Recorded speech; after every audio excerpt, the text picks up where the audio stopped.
আসসালামু আলাইকুম। আশা করি সকলেই ভালো আছেন। সাপ্তাহিক চাকরির পত্রিকা দেখাবো যে ডিসেম্বর মাসের কোন নিয়োগ সার্কুলারগুলো আছে। তো আপনারা কিন্তু একটা ভিডিওর মাধ্যমেই ২০২৫ সালের ডিসেম্বর মাসে যতগুলো নিয়োগ সার্কুলার আছে বাংলাদেশে সকল নিয়োগ সার্কুলারগুলো একটা ভিডিওর মাধ্যমে আপনারা দেখতে পারবেন।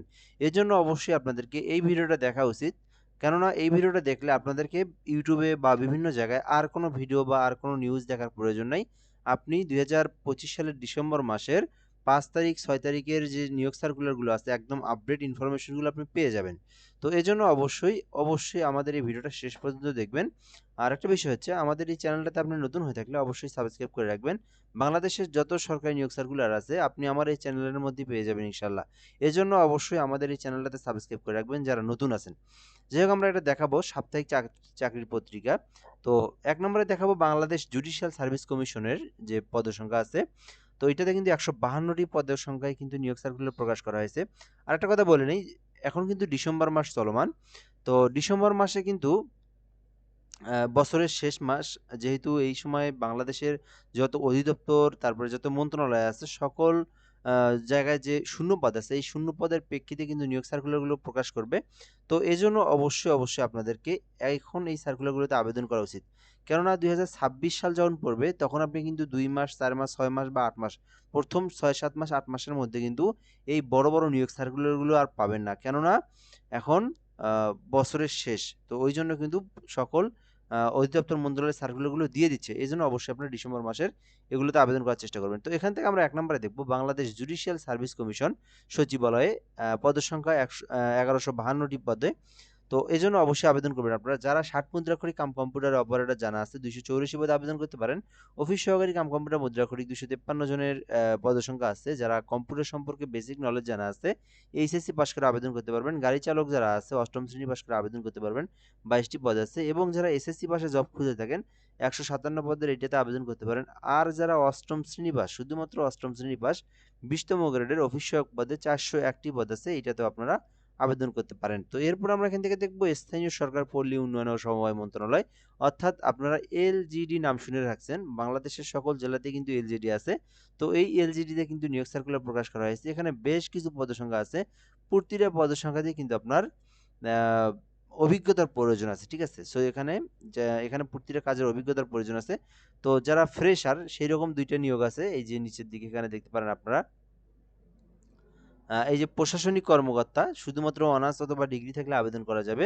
আরেকটা হচ্ছে প্রশাসনিক কর্মকর্তা খ শ্রেণী। তো এটাতেও কিন্তু শুধুমাত্র অনার্স অথবা ডিগ্রি থাকলে আবেদন করা যাবে। আর উপরে যতগুলো দেখতেছেন সবগুলোর সঙ্গেই শিক্ষাগত যোগ্যতার পাশাপাশি অভিজ্ঞতার প্রয়োজন আছে। আর পাশাপাশি এখানে প্রায়গুলি ডিপ্লোমাদের জন্য। এখানে একটা শুধু আছে আপনার এমবিবিএস যারা পাস করছেন ডক্টর, তাদের জন্য একটা ১৭৭ পদে আছে এই যে এমবিবিএস ডাক্তার মেডিকেল অফিসার। এছাড়া বাকি প্রায়গুলোই হচ্ছে আপনার ডিপ্লোমাদের জন্য। আর অনার্স অথবা ডিগ্রি যারা চাকরি খুঁজে থাকেন এখান থেকে এলজিডিতে চাকরি করতে চাইলে এই প্রশাসনিক কর্মকর্তা ক শ্রেণী এইটাতে ৪৫ জনকে নিয়োগ দেওয়া হবে, আপনারা এটাতে আবেদন করতে পারেন। যাই হোক এই বিষয়গুলো আমরা এখান থেকে দেখলাম। এরপরে যদি আমরা এখান থেকে দেখি বাংলাদেশ সেনাবাহিনীতে কিন্তু নিয়োগ সার্কুলার প্রকাশ করা হয়েছে। তো আপনারা কিন্তু আবেদন করতে পারবেন। এটাতে কিন্তু আবেদনও শুরু হয়েছে। তো আপনারা যারা আবেদন করবেন করতে পারেন। এটাতে কিন্তু আপনার ৳৩০০ ফি প্রয়োজন হবে। এই বিষয়টা আমি আগেই বলে দিচ্ছি। ৳৩০৬ মতো লাগবে। যারা সেনাবাহিনীতে আবেদন করবেন ৳৩০৬ লাগবে আপনাদের মোট। টেলিটক সিমের মাধ্যমে পেমেন্ট করতে হয়। তো এই টাকা ফি দিয়ে আপনারা আবেদন করতে পারবেন। নারী পুরুষ সকলেই আবেদন করতে পারবে। সমগ্র দেশের প্রার্থীরাই আবেদন করতে পারবে। আর বয়সের বিষয়টা বলে দিই, এগুলো আমার সব মুখস্থই আছে যেহেতু আমি এই বিষয় নিয়ে কাজ করি। তো এখানে আপনারা ২০০০ আপনারা বয়সটা কিভাবে বের করবেন? এর আগে আমি একটা আমার চ্যানেলে সেনাবাহিনীর সার্কুলারে আবেদনের জন্য করে দিয়েছিলাম। তো ওইখানে আমি নিজে আবেদন করে দেওয়ার জন্য মোবাইল নাম্বার দিয়েছিলাম। মেক্সিমাম প্রায় আপনারা কমেন্ট করছেন বা আপনারা হোয়াটসঅ্যাপে বলছেন যে বয়স। তো বয়সটা আমি কিভাবে বের করবেন এই বিষয়টা আমি বলে দেই। যারা সেনাবাহিনীতে আবেদন করবেন আপনারা বয়সটা কিভাবে বের করবেন আমি বলে দিচ্ছি। তো আপনারা এখানে দেওয়া আছে যে ১৭ থেকে ২২ বছর। হ্যাঁ, আপনার ১৭ থেকে ২২ বছরটা কিভাবে বের করবেন আমি বলি। আপনারা ১ ফেব্রুয়ারি ২০২৭ তারিখ থেকে আপনার জন্ম তারিখটা বাদ দিবেন। তারপরে যদি আপনার ১৭ থেকে ২২ এর মধ্যে থেকে থাকে তবেও আপনি আবেদন করতে পারবেন। আপনার কিন্তু আজ থেকে আপনার জন্ম তারিখটা বাদ দিলে হবে না। আপনাকে বাদ দিতে হবে ১ ফেব্রুয়ারি ২০২৭ সাল। ভালো করে বিষয়টা বোঝেন। বলা আছে কি বয়স বলা আছে, ঠিক আছে? এখানে পুরুষ মহিলাদের একই বিষয় এখানে। ১ ফেব্রুয়ারি ২০২৭ সাল থেকে আপনার ডেট অফ বার্থ যেটা আছে ওইটা মাইনাস করে দেখতে হবে ১৭ বছর এবং ২২ বছরের মধ্যে আছে কি না নাই। তবেই কিন্তু আপনি আবেদন করতে পারবেন। এই যেখানে দেওয়া আছে 1 ফেব্রুয়ারি 2027। তো যারা আর্মিতে আবেদন করবেন, যারা সৈনিক পদে আবেদন করবেন, এই বিষয়টা আপনারা মাথায় রাখিয়েন। আপনারা 2027 সালের ফেব্রুয়ারি মাস থেকে আপনার জন্ম তারিখটা বাদ দিবেন। দেওয়ার পরে যদি দেখেন আপনি 17 বছর প্লাস 22 বছরের নিচে দেখাচ্ছে, তাহলে আপনি আবেদন করতে পারবেন। তো এরপরে এখান থেকে দেখব বাংলাদেশ বিদ্যুৎ উন্নয়ন বোর্ডের যে নিয়োগ সার্কুলারটা, এইটা হচ্ছে আমি মনে করি এসএসসি পাশে 2025 সালের সবথেকে বড় নিয়োগ সার্কুলার। শুধুমাত্র এসএসসি পাস করলে আবেদন করা যায়।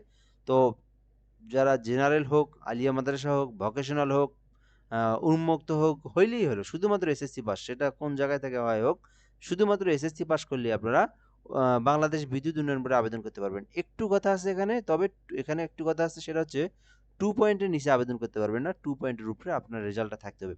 যাই হোক, এই বিষয়টা আমরা দেখে দিলাম। আমার এগুলো সব মুখস্থ, আমি শুধু না দেখেই শুধু আমি সংক্ষিপ্তভাবে যতটুকু বুঝে দেওয়ার সেতটুকু বুঝে দিচ্ছি। কারণ অনেক সার্কুলার আছে, বিস্তারিত দেখাইতে গেলে প্রায় 3 ঘন্টা হয়ে যাবে ভিডিওটা, ঠিক আছে? সো সিভিল সার্জনের কার্যালয় রাজশাহীতে কিন্তু নিয়োগ সার্কুলার আছে। তো যারা আবেদন করতে চান করতে পারেন। এইচএসসি পাশে সবথেকে বড় যে পদ হচ্ছে স্বাস্থ্য সহকারী। রাজশাহী সিভিল সার্জনে যারা আবেদন করবেন, এইটাকে অনেকে অনেক নামে চেনে। কেউ বলে স্বাস্থ্য সহকারী সার্কুলার, কেউ বলে পরিবার পরিকল্পনার সার্কুলার, কেউ বলে ফ্যামিলি প্ল্যানিং, কেউ বলে সিভিল সার্জন। একই বিষয়। এটা হচ্ছে আপনার স্বাস্থ্য সহকারী পদটা অনেক বড় হয়ে থাকে। 118টি পদে নিয়োগ সার্কুলার প্রকাশ করা হয়েছে। যে পদের যোগ্যতা অনুযায়ী আবেদন করতে পারেন। তবে আমি বলবো যারা এইচএসসি পাস আছেন, স্বাস্থ্য সহকারী পদে আবেদন করতে পারেন। এটাতে 118টি পদের সংখ্যা আছে। শুধুমাত্র এইচএসসি পাস করা থাকলে আবেদন করতে পারবেন। যুব উন্নয়ন অধিদপ্তরে 90টি পদে ফাঁকা আছে। অর্থাৎ বাংলাদেশে যে সকল যুব উন্নয়ন আছে, যেখানে যেখানে শূন্য পদ আছে, উপজেলা যুব উন্নয়ন কর্মকর্তা, সেই জেলাগুলোতে সেই যুব উন্নয়নে কিন্তু নিয়োগ সার্কুলার তাদেরকে দেওয়া হবে।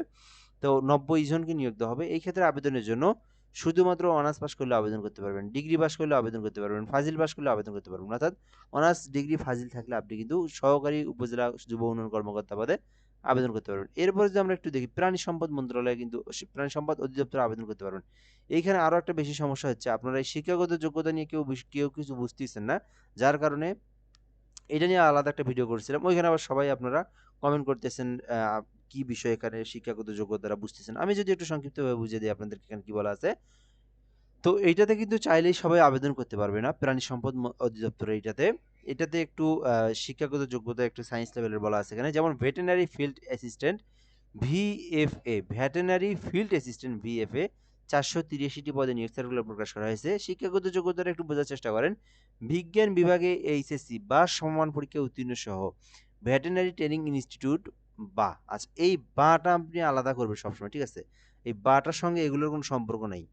যেকোনো একটা যদি বলা থাকে অথবা বা, তার মানে কি বোঝাচ্ছে যে আগের একটা অংশ পরের একটা অংশ ওইটা থাকলে হবে, বা যদি ওইটা না থাকে পরবর্তী যদি আপনার থাকে সেটা। তো এখানে মনে করেন যে এই পুরোটাই মনে হয় আপনার থাকতে হবে, না এখানে কিন্তু পুরোটাই আপনার থাকার কথা বলা হয় নাই।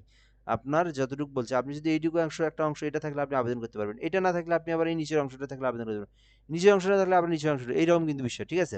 সো এখানে বলা আছে বিজ্ঞান বিভাগে এইচএসসি বা সমমান পরীক্ষায় উত্তীর্ণ সহ ভেটেরিনারি ট্রেনিং ইনস্টিটিউট। তো এখান থেকে আপনার যদি বিজ্ঞান থেকে যদি আপনি এইচএসসি পাস করে থাকেন, যারা এইচএসসি কাজে থাকবে, তবে আপনার যদি বিজ্ঞান এইচএসসিতে যদি আপনার সায়েন্স থাকে, সেক্ষেত্রে তো আপনার এসএসসিতেও সায়েন্স থাকবে, তাই না? এটাই স্বাভাবিক। তো আপনার এখান থেকে বলা যায় এসএসসি এইচএসসিতে যাদের সায়েন্স, তারা এইটাতে আবেদন করতে পারবে। অথবা এখানে বলা আছে লাইভ স্টক ট্রেনিং, যেটা আপনার সকলের প্রতিটা জেলাতে, কিন্তু প্রতিটা জেলাতে নেই, অনেক প্রায় জেলাতে কিন্তু লাইভ স্টক আছে training centre. So live stock training centre institute হইতে সংশ্লিষ্ট বিষয়ে 1 বছরের প্রশিক্ষণ প্রাপ্ত যদি আপনি থেকে থাকেন, তবুও কিন্তু আবেদন করতে পারবেন। এবং এই যে এটার সঙ্গে আবার এটা দেওয়া আছে এখানে, শুধু 1 বছরের প্রশিক্ষণ কর্মকর্তার সঙ্গে প্রাণী সম্পদ অধিদপ্তরের ক্যাডার বহির্ভূত গেজেটের কর্মকর্তা এবং নন গেজেটেড কর্মকর্তা কর্মচারী নিয়োগ বিধিমালা 2023 তফসিল অনুযায়ী গৃহীত পরীক্ষায় উত্তীর্ণ হতে হবে। তো এখানে বলতে পারেন এইটা কি আপনার, এইটা কি?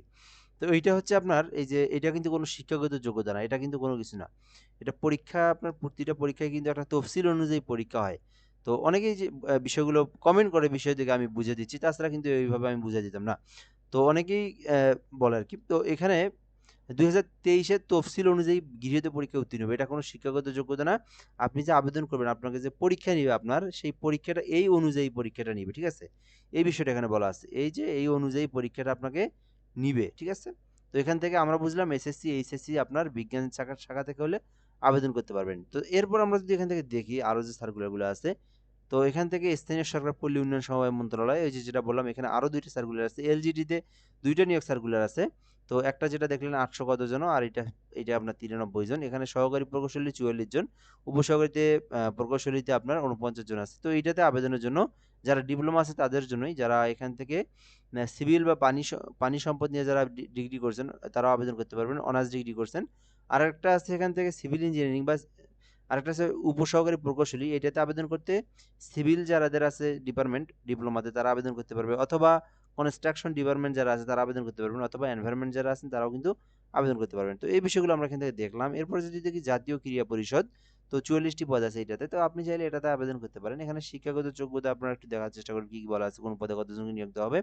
সহকারী স্থপতি প্রশিক্ষক, এগুলো আপনারা দেখে নিন। এই পদে আপনারা চাইলে আবেদন করতে পারেন। জাতীয় ক্রীড়া পরিষদ, খুলনা সিটি কর্পোরেশনের 14 জনকে নিয়োগ দেওয়া হবে। খুলনা সিটি কর্পোরেশনের পূর্তিটার সঙ্গে এখান থেকে বড় বড় যে পদগুলো আছে, এই যে নির্বাহী প্রকৌশলী, এটাতে আপনার 5 বছরের অভিজ্ঞতা, 5 বছরের অভিজ্ঞতা। তো এই বেসিক্যালি সবগুলোতে কিন্তু অভিজ্ঞতার প্রয়োজন আছে, তাই আমরা এটা দেখলাম না। যারা আবেদন করবেন একটু বিস্তারিত আপনি দেখে নিন। তো যতগুলো সার্কুলার আছে সকল সার্কুলার আলাদা আলাদাভাবে আমার এই চ্যানেলে আপলোড করা আছে আলাদা আলাদাভাবে। আমি কিন্তু এই চ্যানেলে সকল নিয়োগ সার্কুলারগুলো আমি দিয়ে থাকি আলাদা আলাদাভাবে। এখানে বিস্তারিত সকল সুন্দরভাবে শর্ট করে বোঝানোর চেষ্টা করতেছি আর কি। তো এখনও যদি আমার চ্যানেলটাতে কেউ সাবস্ক্রাইব করা না থাকে অবশ্যই সাবস্ক্রাইব করে রাখিয়েন। সকল নিয়োগ সার্কুলার আপনি পেয়ে যাবেন। পায়রা বন্দর কর্তৃপক্ষ পদের সংখ্যা 14 জন। তো পায়রা বন্দরে যারা আবেদন করতে চান করতে পারেন, নিয়োগ সার্কুলার চলমান। শিক্ষা মন্ত্রণালয়ে চাকরি 26 জনকে নিয়োগ দেওয়া হবে। তো আপনারা কিন্তু এটাতে আবেদন করতে পারেন। অভিষেক পদে 13 জনকে নিয়োগ দেওয়া হবে। শিক্ষা মন্ত্রণালয়ে আবেদন করতে পারেন। জেলা প্রশাসক কক্সবাজারে সার্কুলার প্রকাশ করা হয়েছে, 21 জনকে নিয়োগ দেওয়া হবে। অভিষেক পদে আপনারা কিন্তু কক্সবাজারে আবেদন করতে পারবেন। কৃষি মন্ত্রণালয় কিন্তু এখনো চলমান আছে, অনেক আগের সার্কুলার, তবু কিন্তু এটা আপনার ডিসেম্বর মাসের আপনার চাকরির খবরে দিয়েছে, যেহেতু চলমান নিয়োগের মধ্যে এটা একটা। তো কৃষি মন্ত্রণালয়ের সার্কুলার কিন্তু এখনো চলমান আছে, আবেদন করতে পারবেন। সড়ক পরিবহন ও সেতু মন্ত্রণালয়ের পদের সংখ্যা 20 জনকে নিয়োগ দেওয়া হচ্ছে। যে পদে শিক্ষাগত যোগ্যতা আছে সেই অনুযায়ী কিন্তু আবেদন করতে পারবেন। তো এরপরে এখান থেকে মেইন যে বিষয়গুলো দেওয়া আছে, এখানে আবার ওই বাকি অংশগুলো এখানে কলাম ভিত্তিক দেওয়া আছে। তো এগুলো আমাদের যদি এখান থেকে না দেখি, আমরা নতুন যেগুলো সার্কুলার সেগুলো দেখব। বাংলাদেশ শিল্প ও কারিগরি সহায়তা কেন্দ্র, তো এটা শেষ পাতায় আছে। তো আমরা এখান থেকে শেষ পাতার দিকে যাব। তো এটা হচ্ছে শেষ পাতা, এক নজরে চাকরির খবর। তো এখানে বাংলাদেশ শিল্প কারিগরি সহায়তা কেন্দ্র এটাতে 35 জনকে নিয়োগ দেওয়া হবে। তো এইটাতে যারা আবেদন করতে চান তো এটাতে করতে পারেন। ন্যাশনাল ইনস্টিটিউট অফ নিউরোসায়েন্স ও হাসপাতালে 29 জনকে নিয়োগ দেওয়া হবে, এটাতে চাইলে আবেদন করতে পারবেন। আর বাংলাদেশ ব্যাংকে কিন্তু 3টা নিয়োগ সার্কুলার ছিল। বাংলাদেশ ব্যাংকে 3টা সার্কুলার ছিল, তার মধ্যে 2টার কিন্তু টাইম শেষ। আর এটা হচ্ছে 852 জনের সার্কুলারটা বর্তমানে চলমান আছে। তো আপনারা কিন্তু চাইলে এটাতে আবেদন করতে পারেন 852 জনের। এটা শিক্ষাগত যোগ্যতা কি লাগবে একটু বলে দেই। তো এখানে দেখেন, আপনার যদি এসএসসি, এইচএসসি, অনার্স 3টার ক্ষেত্রে 2টাতে প্রথম বিভাগ থাকতে হবে এবং একটাতে দ্বিতীয় বিভাগ থাকলে আবেদন করতে পারবেন।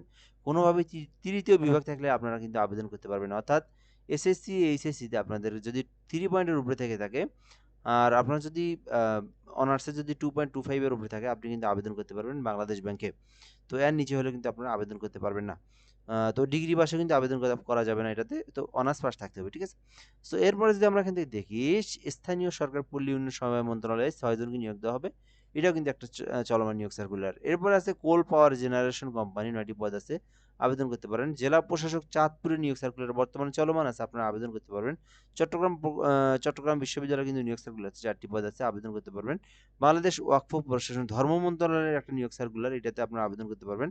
প্রতিরক্ষা মন্ত্রণালয় নিয়োগ সার্কুলার, তো এটাতে 12 জনকে নিয়োগ দেওয়া হবে, যে শিক্ষাগত যোগ্যতা অনুযায়ী আবেদন করতে পারবেন। তো এখন একটা কথা বলে নিই, অনেকে আবেদনের জন্য দোকানে যায় বা বিভিন্ন মাধ্যমে আবেদন করতে চায়।